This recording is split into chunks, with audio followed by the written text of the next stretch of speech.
All right, welcome to the deep dive. And today, we're going deep on building confidence, especially if you consider yourself, on the shy side of things. Yeah, You're here because you want to learn how to boost your confidence, and that's exactly what we're going to do. that's right. And, it's super important to remember right off the bat that shyness is totally normal. Yeah, It doesn't mean anything's wrong with you, and it definitely doesn't limit your potential. absolutely. I think that's a really important thing to emphasize. Shyness can feel like a huge obstacle for a lot of people, Yeah. but the strategies we're going to talk about today offer a very tangible, kind of step-by-step way Right. to actually cultivate more self-assurance.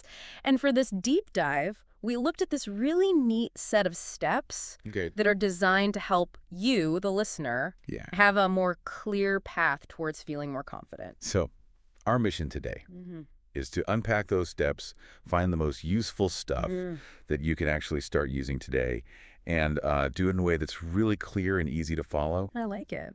so you don't feel overwhelmed. Step one, acknowledging your shyness. Yeah, and I think what's so interesting about this first step is the emphasis on self-acceptance, Okay. but without judgment. I like that. Right. So it might seem kind of counterintuitive, Yeah. but actually recognizing and naming your shyness Mm-hmm. is actually a really powerful first move. Okay. It's about kind of saying, hey, this is something I experience, but not beating yourself up about it. Right. And I think a lot of us tend to do that. Oh, yeah.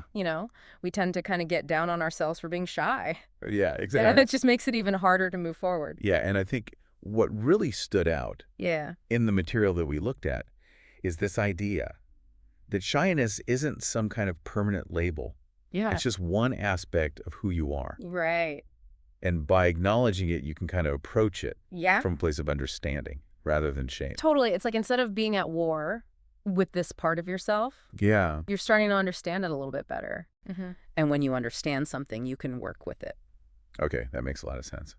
Step two is starting small with social interactions. Ooh, that's a good one. And I think for a lot of people, just the idea of suddenly becoming like super social Yeah. can be very overwhelming. Oh, absolutely. It can be terrifying. And that's why I think this step is so insightful.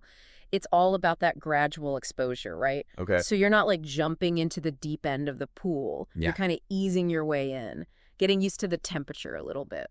I like that analogy. And the examples they give in the material are very practical, like having a little small talk with the cashier at the grocery store. Yeah, or like giving a genuine compliment to a colleague at work. Yeah. It doesn't have to be this big dramatic thing, but it's giving yourself those little opportunities to practice. And I think what's important here is that those small wins, Yes. they kind of add up over time. Right. Yeah. Totally. It's like this cumulative effect, each little interaction, even if it seems tiny, it's building a little bit of momentum. And you start to see that, hey, these everyday social situations, they're not as scary as I thought they were. Okay. All right, step three. This is something we all do all the time. Yes. It's our inner dialogue. Oh, that voice in our head, right. The constant chatter. Exactly. And, this material really highlights how powerful that self-talk is. Because if you're constantly telling yourself, I'm too shy, or I can't do this, Yeah. it becomes a self-fulfilling prophecy. It's like your brain is always listening right. and saying, okay, well, if that's the story, Yeah. then that's what's going to happen. That's what we're going to create. And I think the Yeah. encouraging thing is that we actually have a lot of power to change that script. That's where positive affirmations come in. Yes. So instead of saying, I can't do this, Yeah. you say, I can handle this. Yeah, or I'm becoming more confident every day. And it really does start to shift your thinking. It's like becoming your own cheerleader, which Yeah. might sound a little cheesy, It does. but it really works. But it does. It really does. It's about having that supportive voice in your head instead of the one that's always putting you down.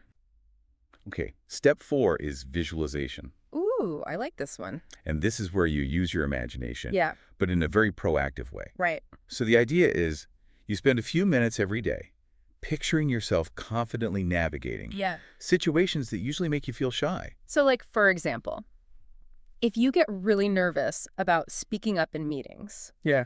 you might visualize yourself sharing your ideas Ah. clearly, confidently, and even picture people responding positively. Yeah, and what this does is it kind of primes your brain Yes. so that when you're actually in that situation, Right. it doesn't feel so unfamiliar and scary. It's like a practice run for your mind. I like that. Okay, let's talk about how we present ourselves physically. Okay.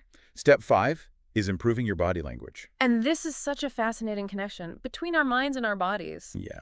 even if you don't feel confident on the inside. Just making an effort to stand up straighter, make eye contact, smile, project that confidence. Yeah. It can actually start to make you feel more confident. It's that fake it till you make it idea. Right, Like, exactly. And the material pointed out something really interesting, which is that when you project confidence through your body language, people tend to respond to you more positively. yes. And that positive feedback then boosts your This confidence. is like this positive loop. Exactly. Your outer presentation can actually change your inner emotional state. Okay.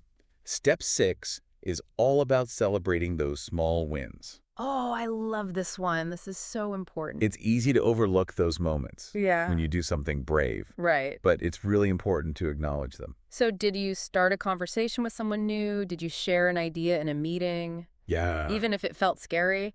Those are things to celebrate. It's like giving yourself a pat on the back Totally. for every step outside your comfort zone. And that makes you more likely to keep taking those steps in the future. And it also shifts your focus from what you haven't done yet Yeah. to what you have already achieved. And that creates this positive self-perception. Okay, step 7 is about setting achievable goals. Goal setting, yes. So important. So instead of having this big, overwhelming goal of, I want to be more confident, Yeah. you break it down into smaller steps. Right. Think of it like building a staircase. You don't try to jump to the top floor. Yeah. You take it one step at a time. So the material talks about setting social goals, Okay. maybe going to a party, or personal goals like learning a new skill, or professional goals like speaking up more at work. And the key here is to make sure your goals are achievable. Because if you set the bar too high Yeah. and you don't reach it, you're going to feel discouraged. But when you set smaller goals and you actually achieve them, you get that sense of accomplishment, and that fuels your confidence for the next goal. And that feeling of accomplishment Yes. really boosts your self-efficacy. Self-efficacy, what's that? That means your belief in your own ability to succeed. Oh, okay, I get it. So every time you achieve a goal, it strengthens that belief that you can make positive changes. Okay. Now, step 8 is all about taking care of yourself. Self-care, so important and often overlooked. Yeah. When we're focused on all these external changes, we forget about the basics. Right, but your physical and emotional well-being are so connected to your confidence. Yeah. So the material talks about things like getting enough sleep, Right. eating healthy foods, exercising, and doing things you enjoy. Because when you're feeling good physically, Yeah. you're more likely to feel good emotionally. And that translates to more confidence. So it's all about taking care of yourself. Okay. Step 9 is about surrounding yourself with supportive people. Good people, good vibes. It's about creating a positive environment for yourself. Yeah. The people you spend time with, they really do influence how you feel about yourself. So find friends, mentors, Yeah. even online communities where you feel encouraged and accepted. And on the flip side, it's also important to avoid relationships that drain you or make you feel bad about yourself. Yeah, those relationships can really sabotage your efforts to build confidence. Because when you're surrounded by supportive people, Yeah. it's like you have this extra boost to your confidence. Totally, like a cheerleading squad for your self-esteem. Okay, last step. Step 10 is embracing failure as a learning tool. This is a tough one. It is, because we're often taught to avoid failure at all costs. Yeah, like it's the worst thing ever. But the truth is, nobody gets it right all the time. Yeah. And if you see failure as some kind of judgment on your worth, it's going to hold you back. So instead of asking, why did I fail? Yeah. Ask yourself, what can I learn from this? Right. It's about reframing failure as an opportunity for growth. And when you do that, Yeah. you reduce that fear of judgment Yeah. because you're not seeing mistakes as a sign of inadequacy. It's like taking the pressure off and allowing yourself to experiment and learn. And that's how you build resilience, Yes. which is a key part of confidence. So taking all these steps together, the main takeaway is that building confidence, Yeah. it's not a quick fix. It's a process. It's a journey, not a destination. Exactly. And it takes time And patience. and kindness towards yourself. Lots of self-compassion. Yeah. And with each step you take, you'll start to notice that shyness Yeah. becomes less of a barrier. It starts to fade into the background as you become more and more confident. So I hope this deep dive has been helpful for you. Me too. And as you think about these 10 steps, I want you to consider which one really resonates with you. What's one small thing you can start doing today Yeah. to build your confidence? Even a tiny step can make a big difference over time. Absolutely. Remember that growth takes time. But even the smallest effort, if you're consistent, can have a huge impact. Thanks for joining us, and we'll see you next time on The Deep Dive. Bye, everyone.